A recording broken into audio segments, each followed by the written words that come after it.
This is Reuters Today, and let's kick off with some company news. A second straight fall in annual profit for M&S, Britain's biggest clothing retailer, reporting its worst results since 2009. Burberry luxuriating in a forecast-beating 14% rise in full-year profit, but it says a reduction in wholesale business in favour of retail will push profits down in the first half of this year.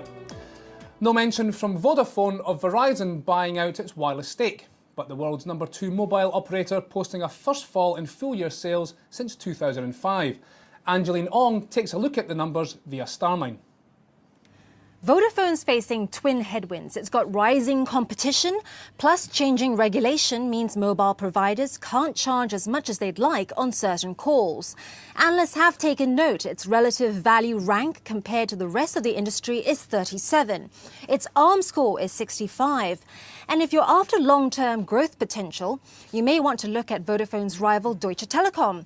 It scores 9.5, double that of its British rival. I'm joined now by Alistair McCaig, market analyst at IG Index. Alistair, Vodafone, Burberry and M&S all out today.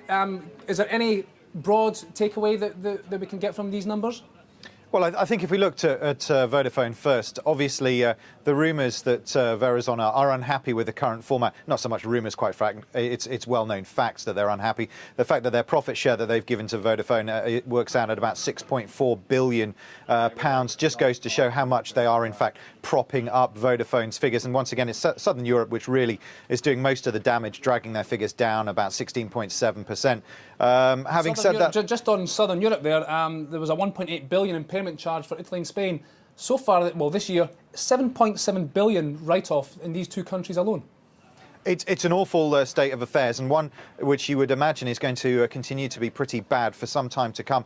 I don't think corners have quite been turned as far as those markets are concerned, certainly as far as Vodafone is concerned. Having said that, they have raised their dividend by 7%, up to 10.19, like so many FTSE companies. I think something will come to a head probably in the second half of this year, or certainly the first half of next year, as far as the tie between those two companies, Vodafone and Verizon, is concerned. And if the current state of affairs continues at this pace, you wouldn't be too surprised if maybe there's some sort of reversal of structure as far as Verizon being the driving force here rather than Vodafone. OK, so we've got some problems there. Burberry's profit the first half of this year is going to be a bit lower. M&S, lowest profit in 4 years. Yet, as we know, stock markets continue to rally. The FTSE at a 13-year high.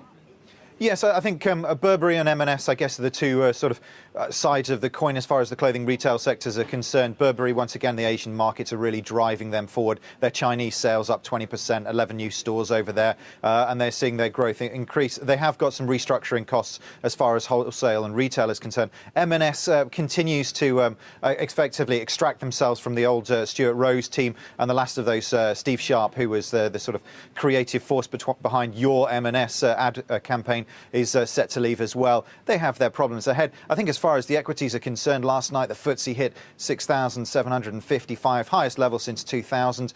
And once again, the indices globally continue to rise. But I think that's going to continue as far as there isn't really an alternative, a home, effectively, that is quite as attractive as the likes of the FTSE, with which fund managers and investment funds to put their cash. OK, just to finish up then, where Fed Chief Ben Bernanke to come out tomorrow and give strong hints that QE will be tapered, that might turn the markets around. I think it will. I mean, we certainly had rumours of that the tail end of last week. I think it would be unlikely that he's going to come out straight away with a turning off of the taps. That's certainly not going to happen. But I think he might certainly start to voice the opinions and certainly change the mood as far as preparing the markets for the Americans to at least start to diminish the numbers with which they've been pumping into the markets. Alistair, thank you very much. In banking, Goldman Sachs has sold its remaining stake in the Industrial and Commercial Bank of China. The $1.1 billion raised gives Goldman a return of nearly 4 times its original stake. And JP Morgan's annual meeting today will reveal whether CEO Jamie Dimon will be stripped of his chairman title. Dimon has suggested he may leave the bank if he loses the vote. Analysts say this could knock as much as 10% off the bank's market value. Finally, I'll leave you with pictures of Ray Manzarek, keyboardist and founding member of 1960s rock group The Doors, who died in Germany on Monday, aged 74. Manzarek had been seeking treatment for bile duct cancer in Germany. Singer Jim Morrison and Manzarek formed the Doors in 1965 after a chance meeting at Los Angeles' Venice Beach. Manzarek's electric organ was a defining aspect of songs like Riders on the Storm and Light My Fire. I'm Jamie McGeever. This is Reuters.